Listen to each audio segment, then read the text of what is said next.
Hello, my loves. It's time for chapter 27, Pandora's Box. This chapter takes place right after the sleepover at Sal's, which I would say did not go well for Sal. In it, we get some news about Mrs. Winterbottom, and we also learn about Pandora, the Greek myth, that explains why there's all this evil in the world. So if you're familiar with the myth, the version that Phoebe tells in her oral report is gonna be slightly different from what you're used to. Here we go. The next day, as I was helping Phoebe lug her suitcase home, I said, "Phoebe, I know you've been upset lately." "I have not been upset lately," she said. "Sometimes, Phoebe, I like you a lot." "Why, thank you."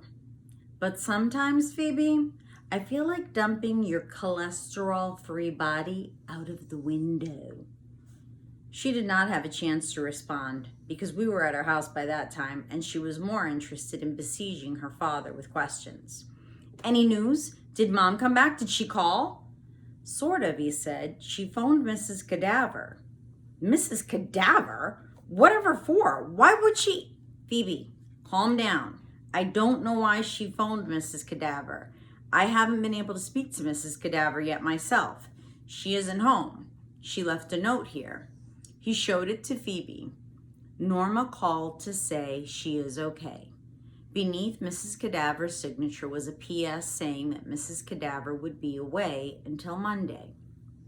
"I don't believe that Mom called Mrs. Cadaver. Mrs. Cadaver is making it up. Mrs. Cadaver probably killed her and chopped her up. I'm calling the police." They had a huge argument, but at last Phoebe fizzled out. Her father said he had been calling everyone he could think of to see if her mother had indicated where she might be going.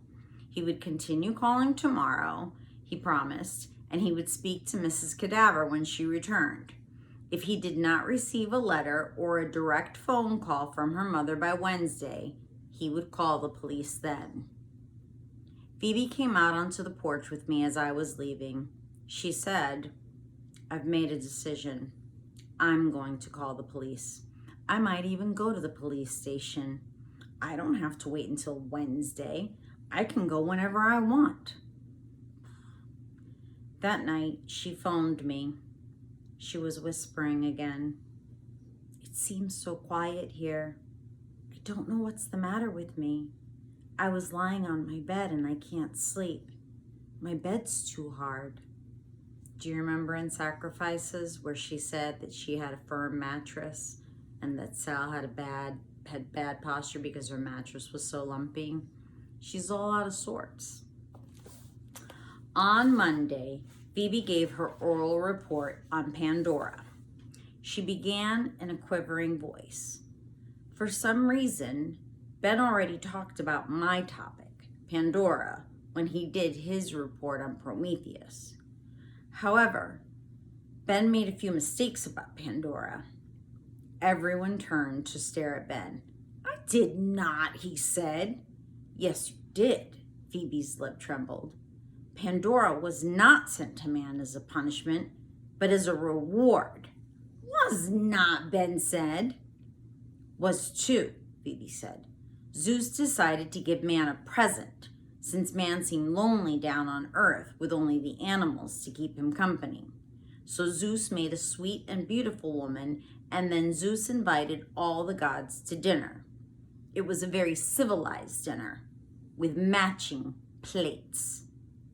Mary Lou and Ben exchanged an eyebrow message. I don't think that's part of the original myth. Zeus asked the gods to give the woman presents to make her feel like a welcome guest. Phoebe glanced at me then. They gave her wonderful things, a fancy shawl, a silver dress, beauty. Ben interrupted. "I thought you said she was already beautiful." "They gave her more beauty. Are you satisfied?"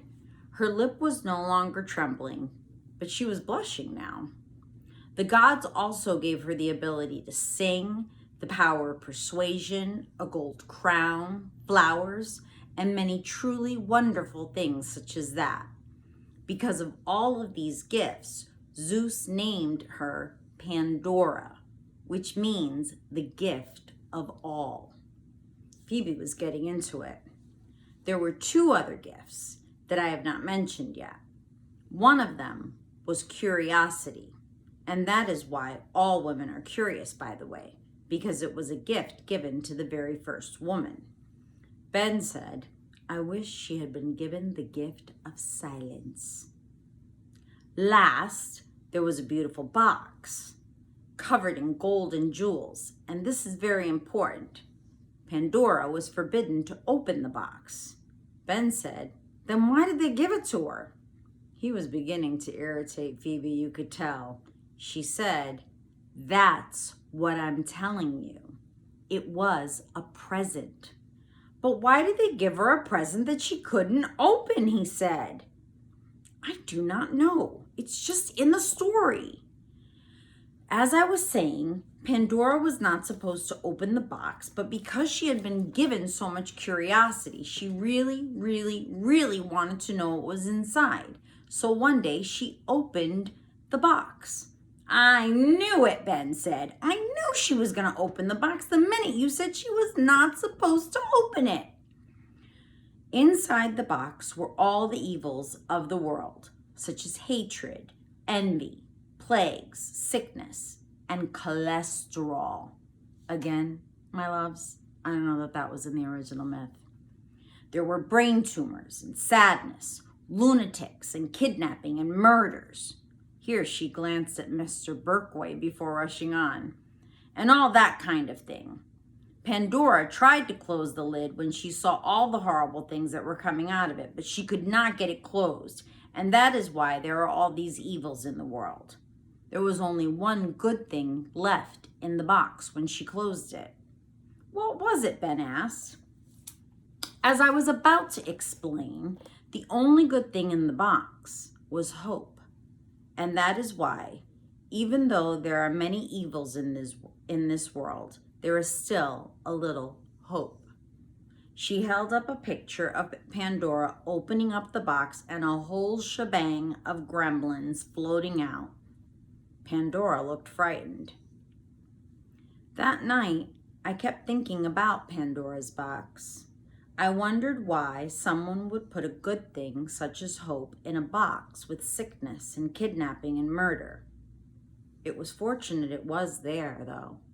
If not, people would have the birds of sadness nesting in their hair all the time because of nuclear war and the greenhouse effect and bombs and stabbings and lunatics. I thought there must have been another box with all the good things in it, like sunshine and love and trees and all that.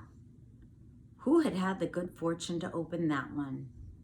And was there one bad thing in the bottom of that good box? Maybe if there was, it was worry. Even when everything seems fine and good, I worry that something will go wrong and change everything. My mother, my father, and I all seemed fine and happy at our house until the baby died. Could you say, actually, that the baby had died, since it had never breathed? Did its birth and death occur at the same moment? Could you die before you were even born? Phoebe's family had not seemed fine, even before the arrival of the lunatic and the messages and the disappearance of Mrs. Winterbottom. I knew that Phoebe was convinced that her mother was kidnapped because it was impossible for Phoebe to imagine that her mother could leave for any other reason. I wanted to call Phoebe and say that maybe her mother had gone looking for something. Maybe her mother was unhappy. Maybe there had been nothing that Phoebe could do about it. When I told this part to Graham and Gramps, Gramps said, "You mean Mrs. Winterbottom's leaving had nothing to do with Phoebe?" Then they looked at each other. They didn't say anything, but there was something in that look that suggested that I had said something important. For the first time, it occurred to me that maybe my mother's leaving had nothing whatsoever to do with me. It was separate and apart. We couldn't own our mothers.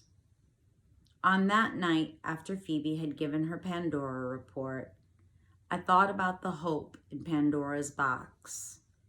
Maybe when everything seemed sad and miserable, Phoebe and I could both hope that something might start to go right. What do you think about that, my loves?